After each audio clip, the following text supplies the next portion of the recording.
to the Panthers Movie Den. This week we're talking about Turning Red, Pixar's new movie, as well as its top 5 Pixar ranking.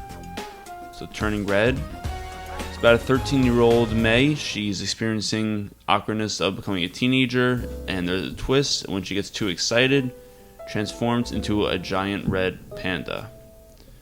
So this movie is a little bit of a detraction from Pixar's regular direction that they go in, and it had some new elements to it, so I'm actually pretty interested to see what you guys thought about it, because I liked what it was going for, and I liked how it had themes that aren't really talked about that much in animated family movies, but I just didn't really...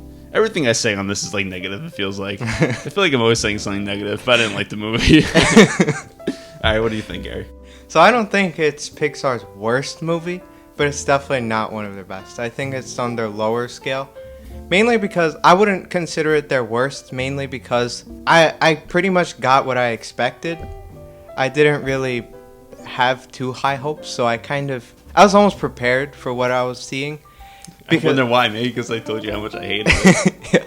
Well, I don't think it's like unwatchable. Like I think it's and I wouldn't necessarily call it like horrible, but it's just there's so many things that I would have personally done differently. Like you were saying, I really like a lot of the ideas it was going for, and I appreciate their like to come up with something unique. Yeah. I've never really personally like seen a concept like that before, or the themes it tackles like that really before. So I do appreciate that, but it's just there's a lot of things that I didn't really like. All right. So this is Pixar's like probably most kiddie movie without catering to adults. And like you said, I kind of got what I expected out of it. But for something that kind of is really more kiddie, it really could have been a lot better in some areas. Just mainly in, I think, the mother portrayal, which is one of the problems I had with Coco, which was the main figure art was too much of a dick. And I guess in general, just like some pacing issues.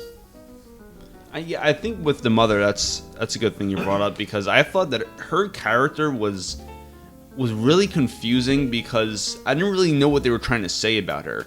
Like one moment we're supposed to be sympathetic to her, then the next time she's like the antagonist against May, and then the next time we should be feeling good for her, and then it kind of just has a cycle like that. And I think it especially became confusing at the end, where it was kind of a redemption moment for her. But I didn't really feel that, because the entire time she was... And I know what they were doing, how they had her very uptight, but they did try to humanize her, especially when her extended family came over. And that they did that part well, but I didn't really know I didn't know what I was supposed to feel about the mother character. I think that was one of the big problems I had. I feel like I like the whole idea of this overprotective parent and stuff, but it just wasn't believable enough for me to actually feel anything, because it felt way too over-exaggerated. Like the whole beginning part where she finds May's drawing and then goes up to the store clerk and that's insane. That like, was an insane scene. That's so unrealistic. And I feel like Pixar actually did an overprotective parent much better with Marlin in Finding Nemo, because even though he's a fish, he's much more believable character than this mother, because you can clearly see Marlin's point in Finding Nemo. His whole family got murdered in the opening scene, so he doesn't want to lose the only thing he has left. Get inside the house, Coral. No, Coral, don't. They'll be fine. Just get inside, you, right now.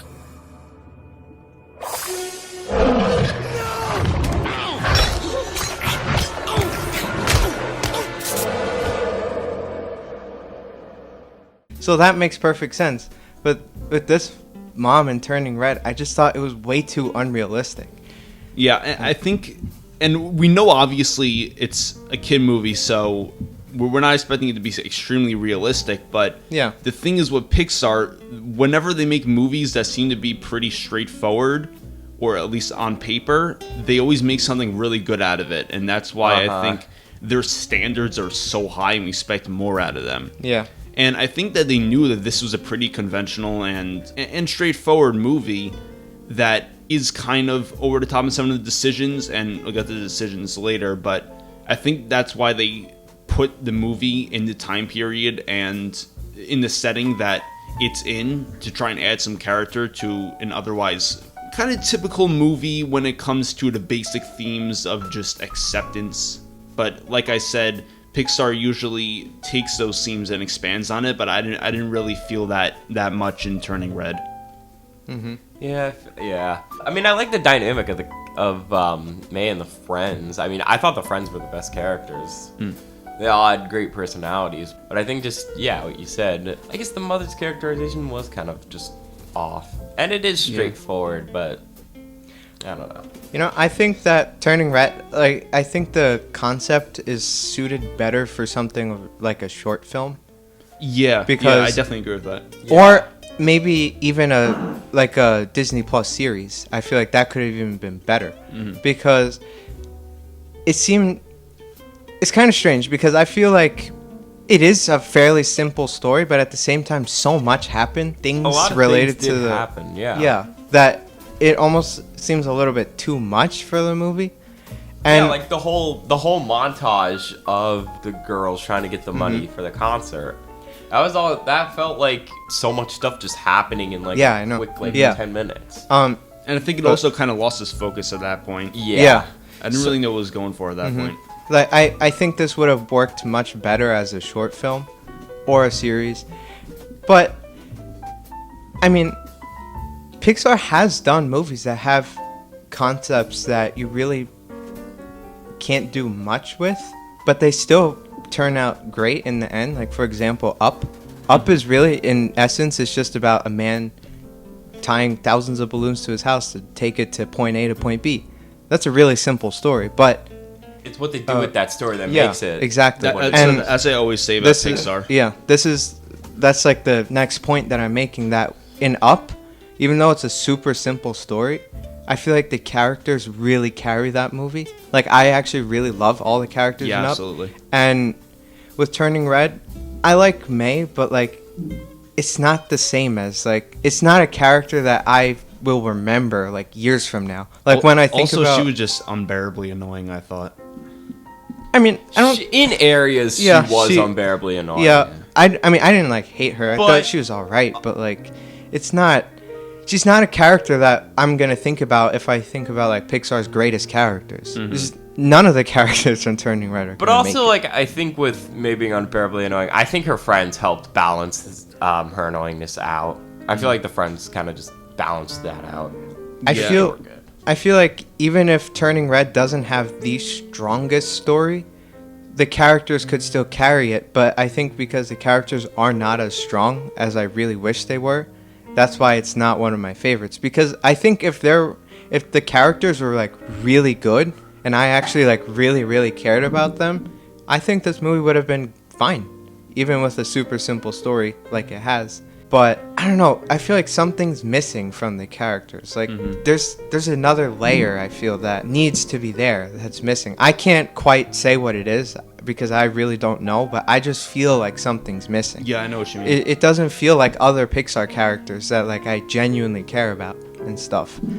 And I'm not against like Pixar doing simple stories like this, like with also Luca. I actually liked Luca. I don't think it's bad. Yeah, I like Luca. I didn't think it was amazing, but you know. No, yeah, it's not spectacular, but it's almost like it's a feel good movie. I like the characters, and even though it has super simple story and simple plot, again, the characters carry it for me. But honestly, also with Luca, the animation kind of carried that for me because that was beautiful.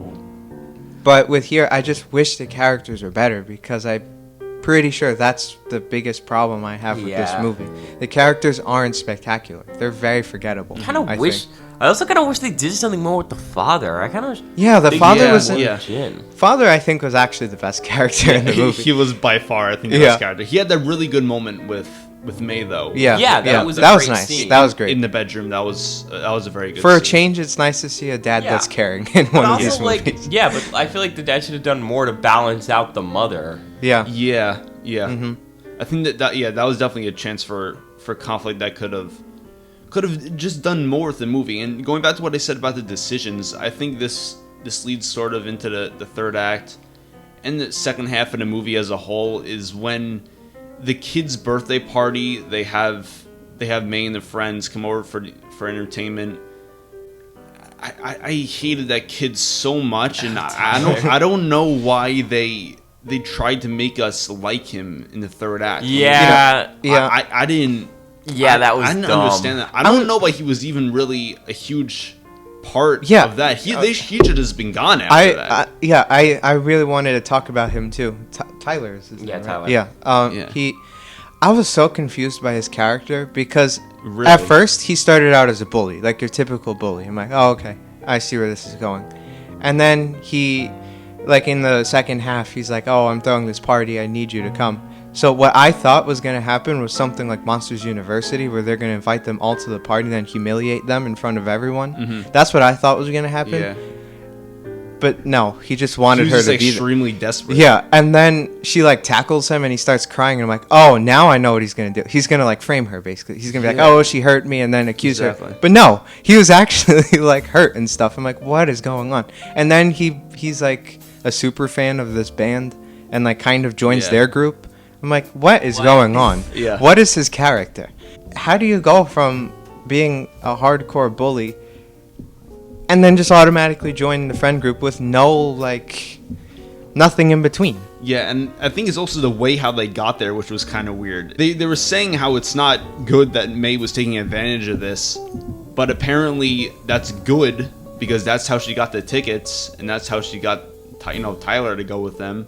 Yeah. So I don't know what they were trying to say. I think the message was kind of confusing in the second half of the movie, especially, and because I liked the beginning of the movie and I liked what the setup was. Yeah. But I think that especially, I guess the whole Tyler thing leads directly into the third act, which I didn't like at all. I didn't like the third act. Like scene at the third act was concert. It felt a little slippery. Yeah, it felt very not like Pixar. No, the third act was, I think, the worst part. Yeah. Especially when the mom's like this gigantic panda. Okay, and then, that was stupid. Yeah. That was dumb. and then May starts twerking in front of her, and he's like, take this, Mom. I'm like, oh my God. Just stop. It's dumb, but I feel like that could have been so much better. Yeah. Like, I know how they were trying to go. I mean, this is obviously a very specific audience, but I think that... I don't... Yeah. With that whole specific audience thing, like, you can still have a good character and not necessarily relate to them. Yeah. Like, Carl's like 80. Yeah. And I'm not an 80-year-old man. That's a really good example. Yeah. And I still relate. I mean, my wife didn't die 20 years ago. I didn't have a whole married montage in my life. Yeah. But I still liked him. He's a great character. Yeah. Oh, sorry for interrupting. What were you saying? No, I mean, that's kind of like what I was saying. Yeah. It's a specific audience, but I see they're trying to do some things to get everybody on board, but ultimately I think it's still just... It doesn't really reach as many people as I think it expected to reach.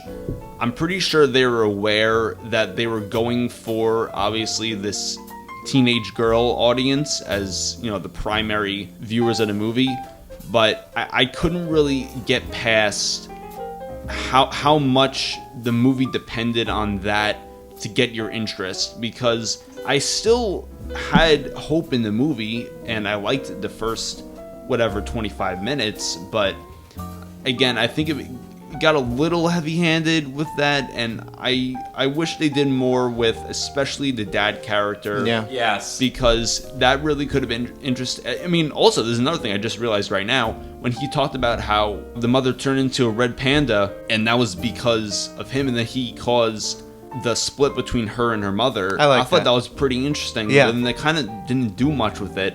I think if he was a bigger part of the movie, that could have added more, especially to the to the relatability of people who aren't teenage girls. Yeah, that's like what I'm saying.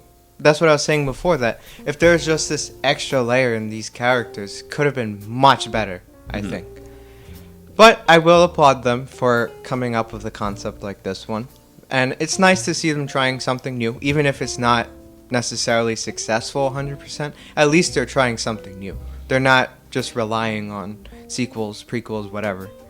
And I do appreciate that. And the animation I really like too. I really like that style. Yeah, it's at this very point fun. that goes without saying. Yeah, that's pretty much for every Pixar movie. But I like this new style. Like, not necessarily super ultra realistic, more like cartoony, more fun, more expressive. I like it. It's nice to see a little change every once in a while. I thought it was pretty funny too at times. It had its funny moments. There's It had several its times moments, that I laughed, but overall I just think that I'm not too terribly disappointed because, like I said in the beginning, I kind of expected this. Again, I don't think anything will ever disappoint me as much as The Good Dinosaur because I had That's so the one much. that still is a blind spot for me. Yeah, that one I had so much expectations for, and that I think that's their worst one because of I don't know. I had so much expectations for that. But with this one, I kind of knew what was coming, so I wasn't terribly disappointed. But I definitely think this is not one of their strongest. Yeah, it's exactly what I expected. But at the end of the day, it's still Pixar. You're still gonna have a good time.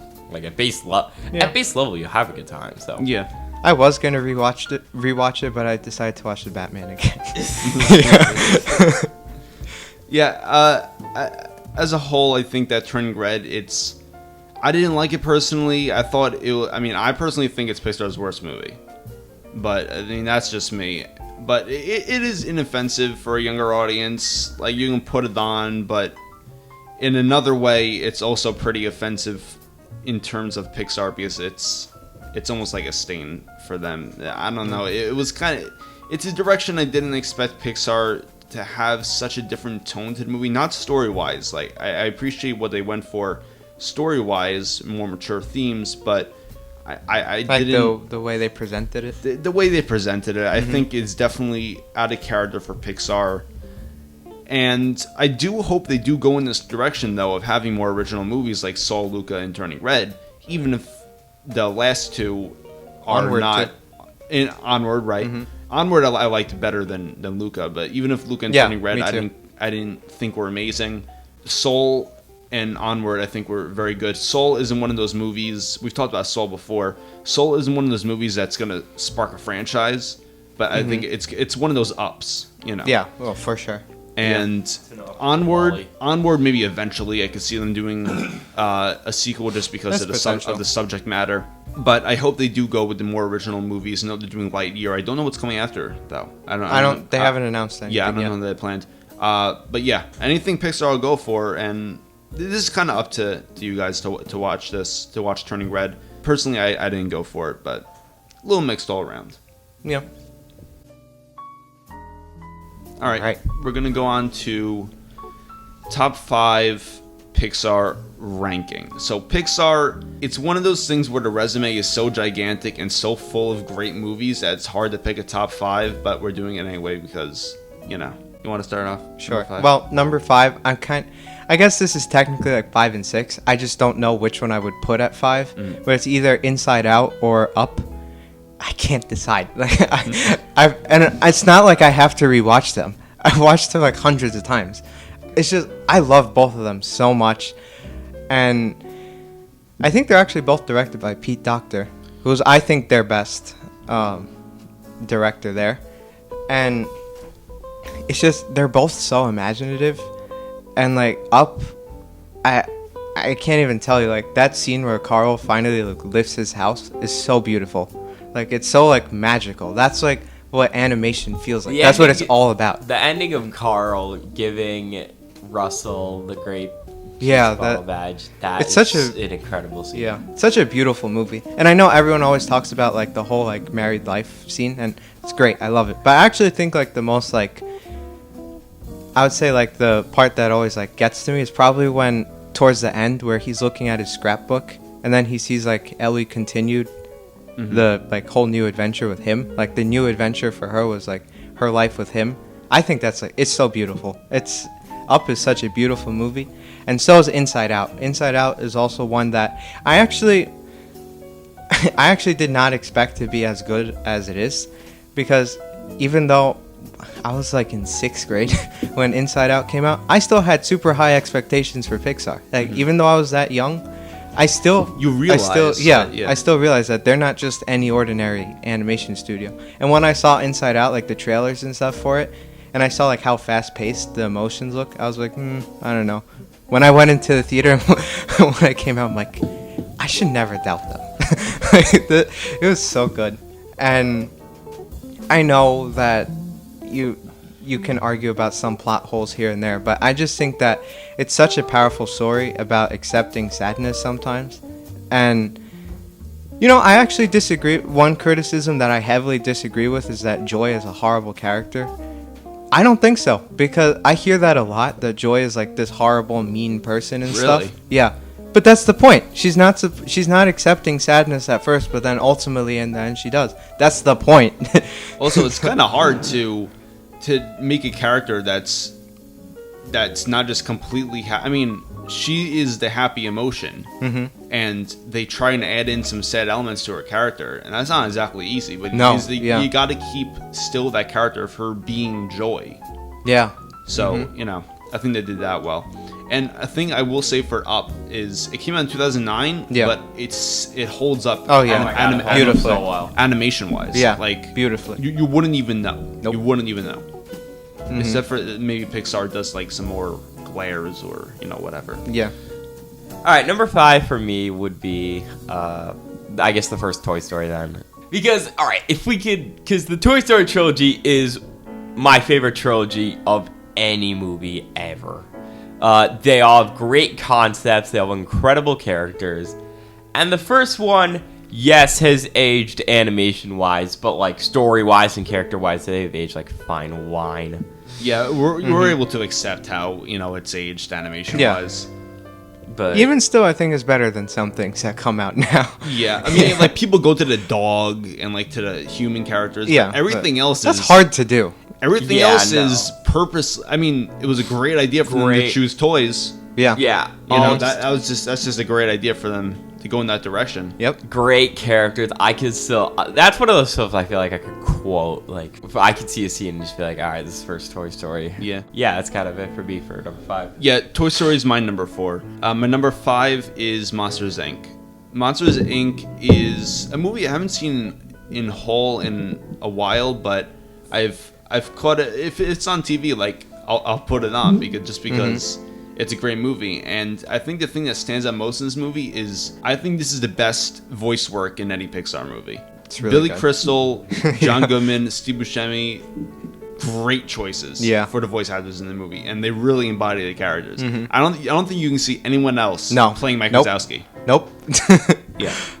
I'll talk a little more about Monsters, Inc. I have that at a different ranking. But yeah, I think even Monsters, Inc. I can see it going up on my list, but it's always been I think my favorite since I was a kid, because I think I watched it the most.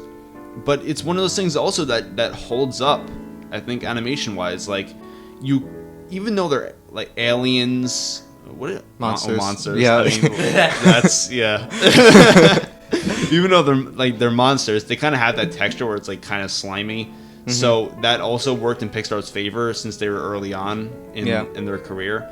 But I mean, the fur on Sully, that's revolutionary. Insane. Yeah. So yeah, that's my number 5. Number 4 for me, I would put Coco, because I think Coco's another one of their beautiful movies that they've made recently, or in general. And it's surprisingly like a fairly like complicated story, but it's just so beautiful when it all ties in together, I think. And animation is gorgeous. Like the whole Land of the Dead looks beautiful. Like the scene where Miguel crosses the bridge and then he peers over and sees the whole Land of the Dead.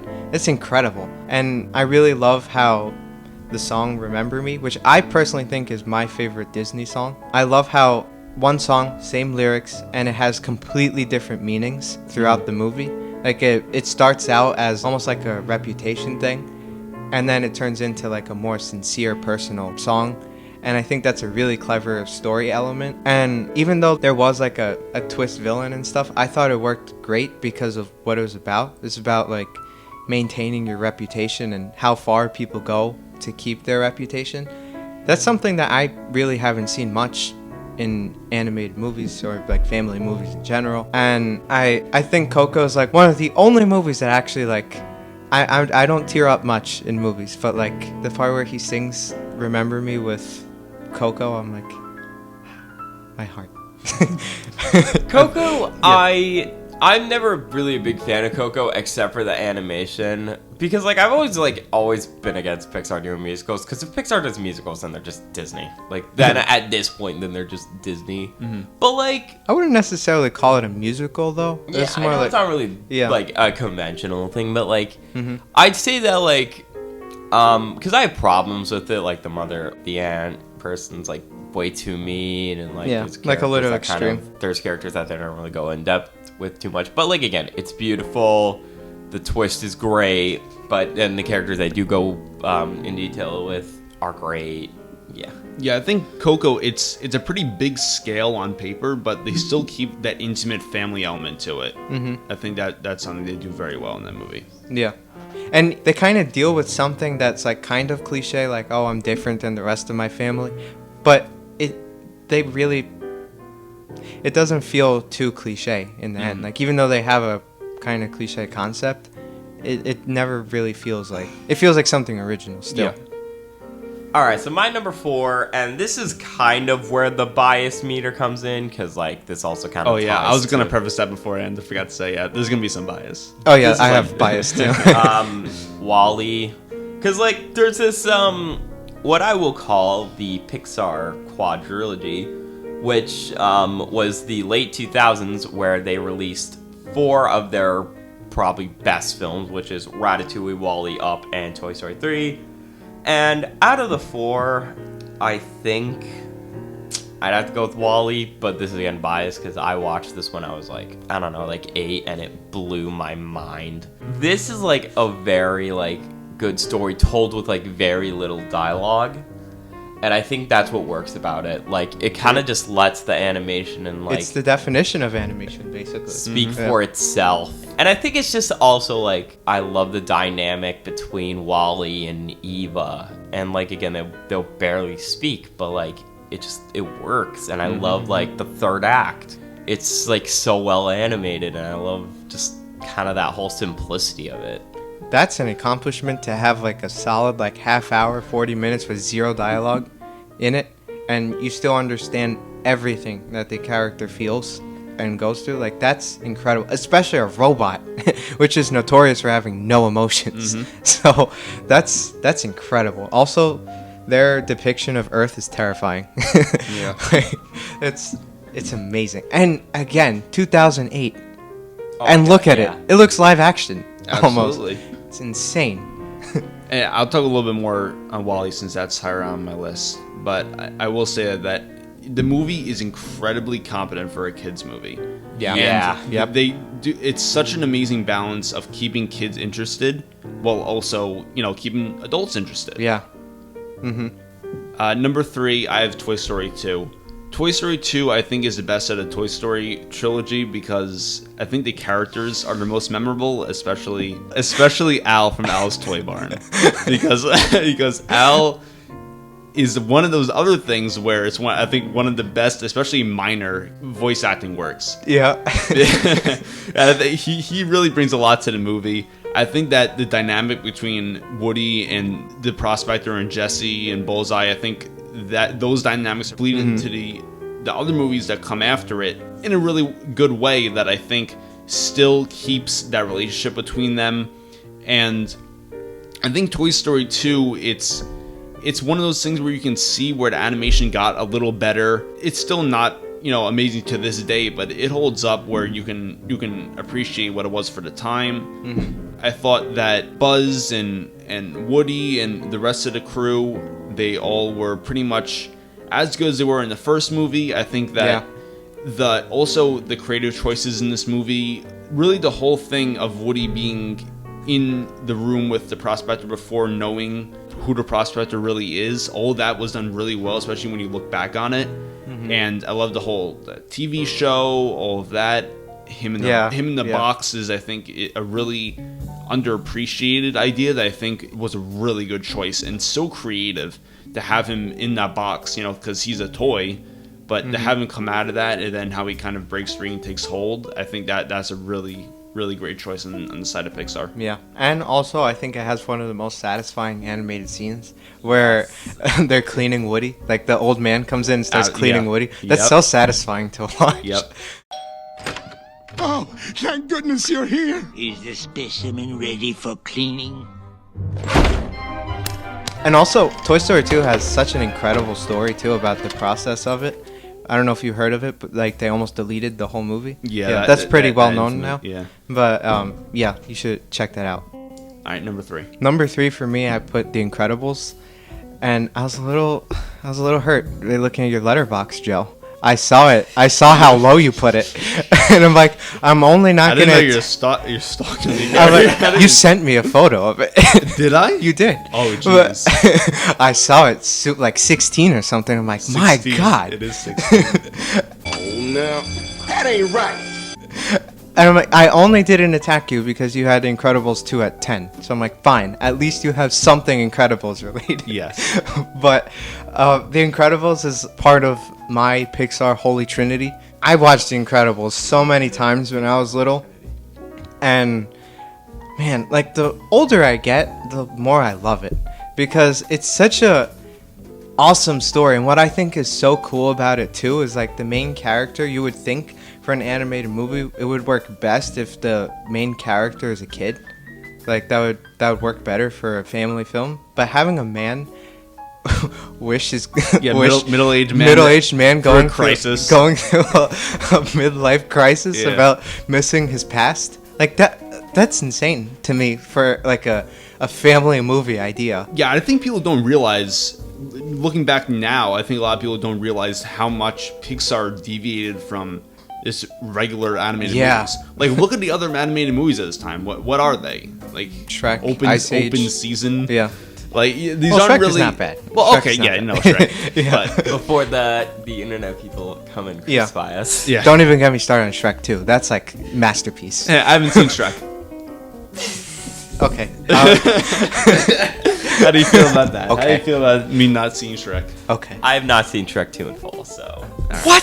I think I have Shrek 2... Wait, Shrek 2? Shrek 2. Or Shrek 2 in full. Not Shrek also. But like the third act I've is seen like the Shrek. best part of Shrek 2. I think I have Shrek 2 on DVD. So watch it. No. So what was I saying? Oh yeah, this movie tackles so many things. It tackles genocide, suicide. Yeah, like the whole Syndrome's plan is literally murdering hundreds of superheroes. And in the beginning, a guy tries to kill himself, and Mr. Incredible saves him. That's and then true. he's suing him. And like, there's so many like court things and stuff like that in this movie, but it's still so enjoyable. And I think like the whole scene is where Mr. Incredible finds out Syndrome's plan. I think that's such like a terrifying scene because these are like all of his friends and stuff, and he sees like terminated. So you don't know where he is? Would you like to find out? I just think it's so interesting and cool, and I love how it still ties in like with family, like the importance of family and stuff. And I think that Mr. Incredible is probably one of the most interesting Pixar characters, and I just think the story is so good. And I love Edna. She's definitely one of my favorite Pixar characters also. I feel like The Incredibles is definitely one of their most quotable movies, I feel. And I think has, in my opinion, the funniest scene from any Pixar movie with Frozone asking for his suit. The Incredibles has the best Pixar side character, which is Frozone. I love Frozone. And has the best Pixar line, which is Honey, Where's My Yes. Freeze! I'm thirsty. I said freeze! I'm just getting a drink. All right, had your drink. Now, I want you to... I know. Freeze. And also, I love this style of animation where it almost feels like 2D in a way. The characters have a very 2D-like design. Like, it's kind of, I don't know if it's the correct animation term, but it's kind of like buoyant. Yeah, You know, like, when they jump, it's kind of like retract. Yeah. You know what I mean? Yeah. Yeah. Mhm. And I love how like very geometric it looks. Like you can see like the clear like rectangles and stuff for their noses, or like the head shapes are like clear circles or ovals and stuff like that. And it's just such a unique animation style, and it's just so good. The more I watch it, the more I love it. Like it's one of those movies really that seriously, the more I watch it, the more I think it gets better and better. Also, it's kind of interesting how, like, before this, Pixar could never really get humans down, but now they, like, got them. Like, Yeah, I think that was a down. turning point for them, Yeah. Yeah. You know, I've only seen The Incredibles once, and it was before I saw Incredibles 2. So I might have to give it another watch. Yeah. Yeah, I'll say you should. So my number 3, and this is where it probably gets the hardest for me. So my number 3 is Soul. This is the film that made me restore my faith in Pixar, in a sense. Kind of before this, we had Cars 2. And Cars 2 marks, I'd say, the end of the Pixar, like, dynasty, where their films kind of got, like, eh. And, like, yeah, they have Inside Out. And Inside Out's not perfect. Like, I think that's kind of eh. Like, honestly, I never saw The Good Dinosaur.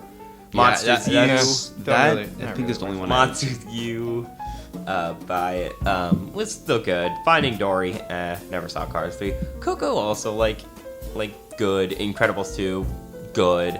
Toy Story 4, I have thoughts on. I never saw Onward. And Soul is the film that made me kind of restore. Soul just kind of made me think of, like, Wally and Up. Yeah.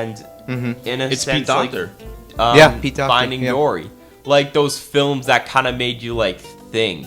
And kind of just made me restore all the, like, great Pixar films. Because I was also watching Turning Red, and I was kind of, like, thinking about Soul in terms of, like, is it better because it feels like it was made for, like, more adult audiences? And I'd say That's an that's interesting point. kind of true, because also Soul in general is just has such great performances. And, like, yeah, there's not a lot of jokes, but the jokes that are there land Yeah, they're that's so really well. And the animation was up to honestly probably my favorite Pixar animation, because that's like the perfect blend of 3D and 2D, which they did do in Day and Night. But yeah, no, Soul, great story, incredible characters, and just probably like one of my favorite Pixar characters. Yeah, I think it's definitely worth mentioning that this is just a regular guy. I mean, his name, Yeah, his exactly. name is Joe. It's just like it's a regular Joe. Yeah. But he's memorable. Yeah. He's a memorable character, and I think that That's one of the things Yeah. I love about Pixar. You would think for these family movies, like a child main character would be best. But so many of their movies are like adults, old people, or like... yeah, That's Yeah. never really thought about it. and that it's way. insane. Kind that, of like- what made Up work so well Yeah. was that, like, yeah, he's like an old guy, but like you root for him and you sympathize with Like, him, and that's obviously kind of what there- happens here. Obviously, there's movies where like children are like the main protagonist, and that doesn't necessarily mean, I mean, like they're bad. even if you want to But, talk about like, Finding Nemo, that's Finding Nemo's an Yeah. adult main character. Yeah. Honestly, like Toy Story, I consider him like an adult. I never seen him like a child. Like I know he's a toy. It's because Tom but, like, Hanks. Yeah, it's because Tom Hanks. He's like he's a toy. I don't know how really they age, but like Yeah. it's like an adult-like character. Yeah. And honestly, I think it's easier to point out the Pixar movies with kids as the main character. But it's Yeah, really that interesting might to be think my problem about. with Turning Red. Maybe it's because a lot of the Pixar movies that I really love have adult main characters. Yeah, I think that's a really interesting thing about Soul. And kind of like what you were saying, Nick, about like whole like I never really agreed with like people saying like, oh, Pixar lost its touch and stuff. I never felt that way It's not that because Pixar lost its like, touch. I It's that I Pixar don't think just they ever kind of- did. It's just Pixar kind of just like, I don't know. I think it was just like that Pixar. Yeah, they were still great. Yeah, they still had like, great movies, because- but like just something about it just never touched. Like I know what you mean. sold Yeah. it. Yeah, like I think like Inside Out, Finding Dory, Cars 3 is like all right. It's like the first one in my opinion, which isn't horrible, but Coco, Onward, Soul, Luca. I think Soul, what kind of brought back, what made it feel like the first few Pixar movies is the ambition. Like this is like a super ambitious movie. It's Yeah. literally about death, and like what do you leave behind? Like your experience in life. That's ambitious. That's something that's not an easy thing to tackle, and some of their more recent movies have been a little more simple, have been a little more clear cut, like pretty easy to follow stories. Soul is like complicated one. Soul is like a big ambitious one. So that's why I think it feels more like a original Pixar, like early Pixar. I think that's why. Yeah, Soul's definitely it's in my top 10. I love it. Yeah, me too. I still got to watch it again though, because I only seen it once and I loved it. Yeah, I've seen it multiple times and I think it holds up really well still. And the lighting is insane. I think this is like their best lit movie. It's incredible. It looks beautiful. Well, number 3 I said was Toy Story 2. So for number 2, I'm going with Finding Nemo, which is probably my biggest childhood bias. I think that the animation in this, we've been saying this over and over. 2003. How animation holds up with Pixar movies. But I think the case is really the strongest with Finding Nemo. This thing is from 2003. Pixar's less than 10 years old. And they made a movie, takes place in the ocean, and looks amazing.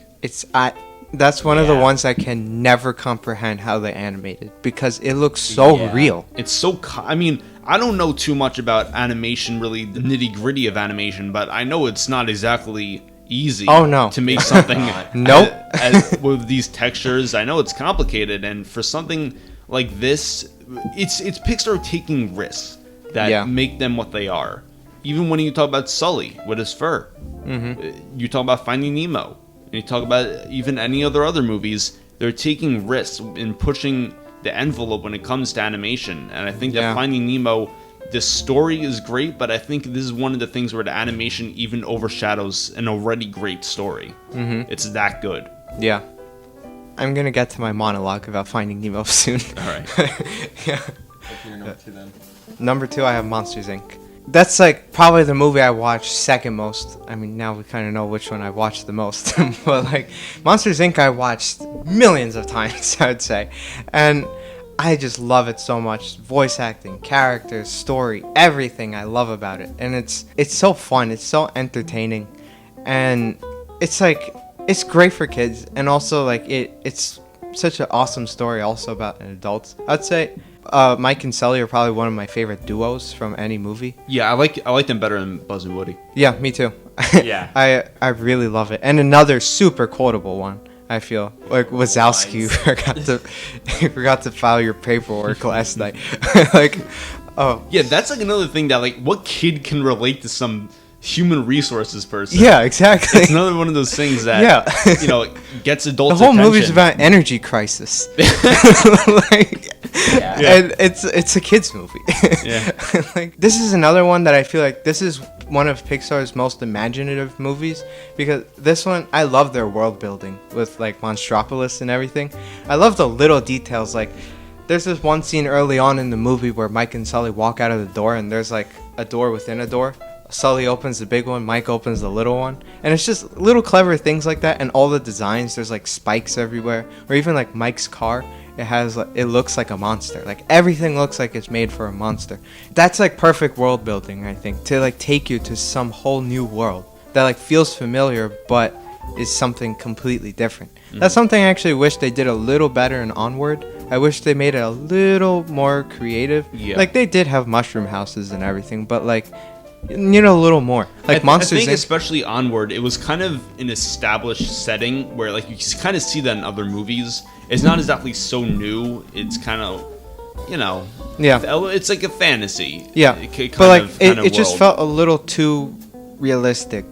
It needed something more. Like Monsters Inc. It didn't feel like it had its own personality. Like Monsters Inc. Exactly. does. Like Monsters Inc. Like the whole city and everything like feels super super detailed, and there's like if you look at every shot, it seems like there's so many details, and also that whole scene where like Mike and Sully are trying to find Boo's door, and then you see like the thousands of doors. That's incredible. Like it feels like such a gigantic scale in a movie that really only takes place in one location for the most part, in one factory. But this factory feels like humongous. Like it feels like a whole world in itself, and I just love it so much. I don't know if that's for like nostalgic reasons or anything, but I think it's a beautiful movie overall and easily my second favorite. So, all right, number two and one are both very childhood bias. And my second is Monsters Inc. Because Monsters Inc. I will still, because like with my number two and my number one, I will still go get my DVD, put it in my PS3, and watch it there, because there is nothing that, because there's nothing that beats childhood nostalgia. But Monsters Inc. to me is my favorite Pixar movie. Not the best, but my favorite. Mainly just because, like, the dynamic. The dynamic is what works. I still think that Patton Oswalt as Remy in Ratatouille is the best overall Pixar voice acting performance, but, like, just the chemistry of everybody involved is what makes this work. Yeah. And like you said, the world building and, like, those little details that just make it work, and just, like, kind of just, like, has a place in my heart. It's so incredibly well done. And how the story and characters have aged like fine wine. How the jokes still, like, work, like, 20 years later. How the characters are still great 20 years later. And the scene with Boo. Kitty has to go. That's such an emotional scene, and I love it. Now, about the girl. I just want to send her home. Very good. Bring me a door shredder. What? You mean I can't see her again? That's the way it has to be. I will say about the humor, and this is something that they've done up until and continuing through Soul, which is that they don't make specific references to, like, the times. Yeah. They make very general jokes. Yeah. I mean, the most specific you're gonna get is actually in Soul, where they talk, like, they make, like, a joke about the Knicks or But that's like a, but it's something that it's not like a pop culture thing that's gonna die out. Exactly. It's Yeah. not gonna become outdated. Yeah, that's it's, the word. it's a general thing. Even like when they talk about historical figures or things like that, those are things everyone can enjoy the humor in. It's not something that's specific to a certain age group, a certain time period. I think Pixar goes beyond those barriers. Yeah. Also, I guess before we do our number one, I'll just say, like, an honorable mention, which is Ratatouille and Up. Ratatouille, Up, and I'd say Coco. Or just, all good films. Great films. Just, Also, I think Pixar, they have, I don't remember how to pronounce his name. I think John Ratzberger, something like that. Ratzenberger? Yeah. He voices a character in each Pixar movie, and that he's like their good luck charm. And he has my favorite role in Monsters Inc. as the abominable snowman. They end up meeting. That's my favorite role of his out of any Pixar movie. Welcome to the Himalayas! Abominable! Can you believe that? Do I look abominable to you? Hey, why can't they call me the adorable snowman or the agreeable snowman, for crying out loud? He's my favorite. I mean, even small things like that, you remember. Yeah, exactly. Like, who would remember something like that? Like, Pixar's so good at doing things like that. Oh, and I was blessed by seeing Monsters Inc. in theaters, not last year, for a Disney Plus Day thing that they had at AMC. They played it in theaters. I was having the time of my life. It was so nice seeing it in theaters, like, and it honestly looked like a brand new movie. Still. Yeah, I think the closest you're gonna get to, well, you saw Finding Dory in theaters? Yeah. Yeah, I think that's probably the closest you're gonna get to seeing Finding Nemo. I think Finding Nemo is probably... I'm gonna get to that soon. Oh, jeez. Alright, well, Finding Nemo, I think, is a movie that I would want to see in theaters most. Yeah. Pixar-wise. Alright, so we're on to number one now. So we're gonna go number one for me is Wally. I think that this movie is the best animated movie I've ever seen. I think it's flawless for what it is. It's a film it's beautiful in its story and visuals, and it's actually extremely well directed, to the point where after the last time I saw it, which was 2.5 years ago, I after coming out of seeing it, I said, wow, this is a really well shot movie. And then you realize it's animated. That's how good it is. That's how incredible. good the animation is. That just proves its greatness. And the amount of complex themes and messages in here is just enough for... like I said before, it's enough for children to say that they're not bored. while keeping the entire audience of any age group invested. Yeah. And you're glued to the dialogue lists first half hour, which each time you still love. Yeah. And I think this movie requires a lot of interpretation while watching it that you can't help but feel strung up in the story every time you revisit it, especially for me.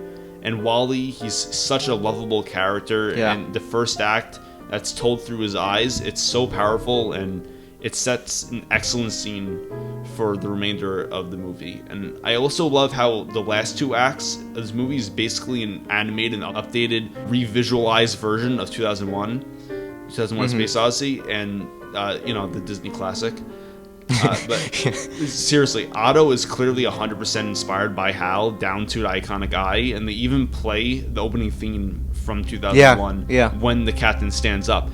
And it feels like an expansion of 2001 in a way, due to how incredibly similar, if not identical, the motifs of Wally are. And it's so amazing, interesting to see a message portrayed by two films 40 years apart represent such a crucial message that, the viewer and just people in general need to become familiar with, both in a way that keeps the message relevant and further showing how we need to be more aware of the things around us, like the characters who literally stand up in this movie. Wally, I think, is like the best environmental movie, honestly. It's such a, like you were saying, such a powerful message, and it's really like, even though it's like fun and cute and everything, it's really horrifying if you think about it.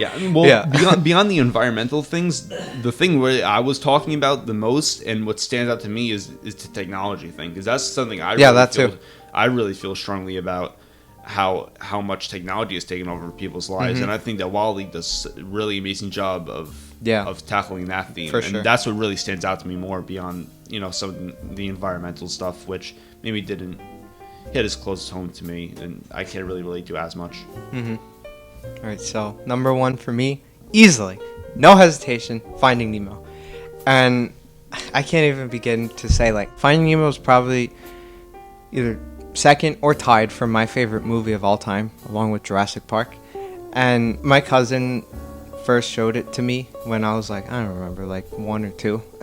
Like when it just came out, she showed it to me, and she told me that I begged her to play it a second time as soon as it ended. So like right off the bat, I loved it. I'm not exaggerating when I say, like, in elementary school, I was obsessed with Finding Nemo. I am not over exaggerating. I think for a solid 7 years in a row, I had like a Finding Nemo themed birthday party, and I'm not kidding. Ask any one of my elementary school friends or family, they will tell you. My family, I remember each year would be like, can we do something different next year? Like a new theme. I just love it so much because it's pretty much everything that I love. It's, well, Pixar. It's animated. It's in the ocean. And it's so beautiful. Story-wise, animation-wise. And I had the luxury of seeing it in theaters. It got re-released in 2012. Yeah. Did it? Yeah. Oh. And I went. It was in 3D, actually. 2012? Yeah. And I was so excited. 9-year anniversary? Yeah, I don't know. I don't know what they're doing. It was back like I think everything was like releasing in 3D. Yeah. Oh yeah. Yeah, I saw it in 3D. I still have when Phantom Menace came out. Yeah, I still have the 3D Nemo glasses. That was so cool to see. But I feel like almost every character is so lovable to me in that movie. It's so memorable, and I think Marlin has one of the best arcs out of any character in Pixar movie. And also it has like one of like the most like intense opening scenes, I think also. I love the dynamic between Marlin and Dory. Marlin all pessimistic and Dory very naive and optimistic. I think that Dory, I'll just interrupt quickly. I think that Dory is a great example of a character that can easily be extremely annoying but is not. Yeah, exactly. Also, I'm happy too, like, even though she was the main character in Finding Dory, I didn't see her as annoying either, when she very well could have been, easily. Again, the voice acting is incredible. Ellen DeGeneres as Dory, I think, is perfect fit. And Finding Nemo, another one that's like such a simple story, I feel. It's just like a father basically looking for his son, trying to go from point A to point B. But again, it's what's in between that really matters. And it's so nice, like, throughout the movie, you see, like, Nemo becoming braver and Marlin accepting to like let his son be free. He's not always going to be under his wing or fin, and that's okay. I feel like it's a great movie about the bond between father and son, or just parents in general. It's a beautiful movie. I think like even though we have movies like Soul and stuff like that, I just think it's Pixar's visually like most impressive because of the time period it was made in. And a lot of the characters and stuff, they're fish. That's so hard to make like movement on a fish. I feel like I've seen so many movies and stuff where like they have like CGI fish and something always looks off. They never look right. Something looks like it's missing. They look lifeless and stuff. But with Finding Nemo, even though, I mean, they obviously look cartoony and everything, it feels like perfect. Like it feels like so perfectly animated. And I just think it's probably one of the best animated accomplishments of any studio. I really don't know of a studio that has as good of a run as Pixar has. And Pixar is like a studio that's very special to me because anyone that knows me, I like to draw and I love art, and Pixar has always been and probably still will be my biggest artistic inspiration. Like when people ask me who's my favorite artist, I would say Pixar, even though it's not like a person or anything. They are what inspired me to like draw and want to go into an art field, because I would always watch like the behind the scenes stuff and just being so captivated by what they do. Not that other animation studios don't do that, but like they really, really care about what they do. They don't care about like just appealing to certain age groups and stuff. They care about their stories. They're storytellers. They're like the true definition of what a storyteller is. Yeah, I think they put story first. Yeah, story's always first important. there. They've always like inspired me so much, and they probably will continue to. Yeah, one last thing I'll say on Finding Nemo is I think they really take advantage of the different fish characters, and they give character based on that fish. Like the fish voiced by Willem Dafoe, which has like the scar, and I think that's the best. So before I get to my number one, what did you not like about Toy Story 3? Just out of curiosity. No, I dislike very little about Toy Story 3. It's just my least favorite out of the four. So my number one, because it's so hard to pick between Toy Story 2 and 3. Because yes, 3 is generally You can like... put them together, who cares? Alright, We're gonna get sued. Toy Story 2 and 3. Yeah. So Toy Story 2, maybe my favorite animated film of all time. Again, childhood bias, DVD. When you watch it as a child on DVD, I've watched that so many times. I have so much nostalgia for it. But even then, again, it still holds up insanely well. And I saw it in theaters when I was a child. Ooh. And it was before Toy Story 3 was announced. It was like 10-year anniversary or something? Yeah. I think it was like right before Toy Story 3. Like, I think the first trailer of Toy Story 3 was out. And like, yes, Toy Story 3 in general is like, it kind of like, it gets better. Like, it has the best Pixar ending, the best villain. The best Pixar villain in general. Like, so much about that third act is just so incredibly well done. But I think just 2 I hold the soft spot for because I like the characters a lot more. They're just so well done. It's just such a good story about Woody finding the other people. And I love the fight scene in the airport thing. That always makes me giddy. Yeah. That's all I say for that. Yeah, so that'll wrap up our Turning Red thoughts and our Pixar ranking. See ya. See ya.